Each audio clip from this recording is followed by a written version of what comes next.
आज ही Doubtnut app download करें। Doubtnut पर होगा अब आपके सभी मैथ्स, केमिस्ट्री, फिजिक्स और बायोलॉजी डाउट्स का सफाया। बस अपने क्वेश्चन की फोटो खींचो, उसे क्रॉप करो और तुरंत वीडियो सोल्यूशन पाओ। Download now.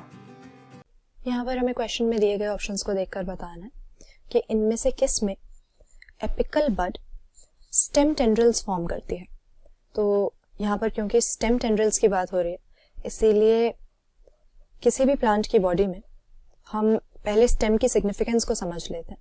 किसी भी फ्लावरिंग प्लांट की अगर हम मॉर्फोलॉजी देखेंगे तो ब्रॉडली उसको दो पार्ट्स में डिवाइड किया जा सकता है। जो इसका अंडरग्राउंड पार्ट होता है उसको तो हम इसका रूट सिस्टम कह देते हैं, और जो इसका एरियल पार्ट है, जो सॉइल के ऊपर का हिस्सा है, उसे हम इसका शूट सिस्टम या इसकी स्टेम कहते हैं। जिसके फंक्शंस अगर देखे जाएं तो सबसे पहले तो स्टेम का ये काम है कि प्लांट की सारी अपेंडेजेस जो हैं, इसके लीव्स हैं, फ्लावर्स हैं, ब्रांचेस हैं, इन्हें ये बेयर करें। स्टेम के नोड्स में से ही ये अराइज होते हैं ब्रांचेस नई नई। और इसके बाद दूसरी चीज, अपने वैस्कुलर टिश्यू बंडल्स की हेल्प से प्लांट बॉडी में एक साइड से दूसरी साइड तक डिफरेंट सब्सटेंसेस की कंडक्शन या ट्रांसलोकेशन करे। तो मेनली यही दो फंक्शंस हो जाते हैं किसी भी शूट सिस्टम के। पर कई बार हम क्या देखते हैं कि अपने इन मेन फंक्शंस को छोड़ के स्टेम कोई और ही फंक्शन कैरी आउट करने लग जाती है, अपने स्ट्रक्चर को ऑल्टर कर लेती है, और तब हम कहते हैं कि स्टेम की मॉडिफिकेशन हो गई है। तो यहाँ पे जो टेंड्रिल्स की बात हो रही है, ये असल में होते क्या है, अगर हम यहाँ पर इमेज में देखें तो ये हमें टेंड्रिल्स नजर आएंगे जो कि स्लेंडर थ्रेड लाइक स्ट्रक्चर्स हैं, और यहाँ पर ये स्टेम की मॉडिफिकेशन से बना हुआ, यानी एपिकल बड की मॉडिफिकेशन से बना हुआ एक ऐसा स्ट्रक्चर है जो बेसिकली इस प्लांट को सपोर्ट देने के लिए बना है। क्योंकि कई एग्जाम्पल्स में ऐसा हम देखते हैं, ग्रेप्स में देख लेंगे, इसके बाद क्यूकुरबिट्स में देख लेंगे। ये जो प्लांट्स होते हैं इनके पास कोई अपनी थिक वुडी स्टेम तो होती ही नहीं है जिसके हेल्प से ये अपराइट ग्रो करते चले जाएं वर्टिकली अपवर्ड्स डायरेक्शन में। तो इसलिए इनको सपोर्ट चाहिए ग्रोथ के लिए।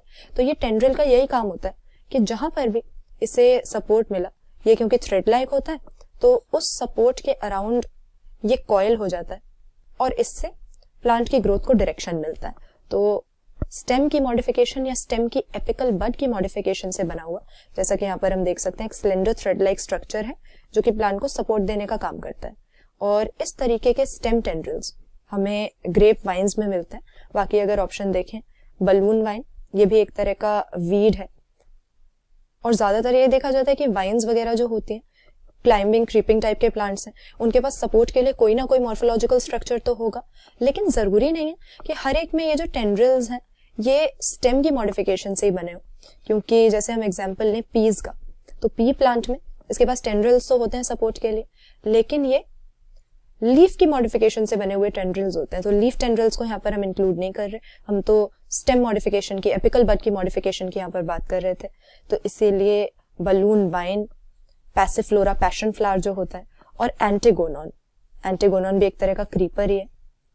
इन सब में सपोर्ट के लिए अपने स्ट्रक्चर्स तो होते होंगे, लेकिन यहाँ पर ग्रेप वाइन हमारा ऐसा आंसर है जिसके टेंड्रिल्स स्टेम मॉडिफिकेशन से, यानी एपिकल बड की मॉडिफिकेशन से बने हुए हैं।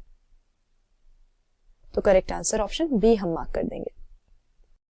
क्लास 6 से 12 से लेके नीट, IIT, JEE मेंस और एडवांस के लेवल तक 10 मिलियन से ज्यादा स्टूडेंट्स का भरोसा।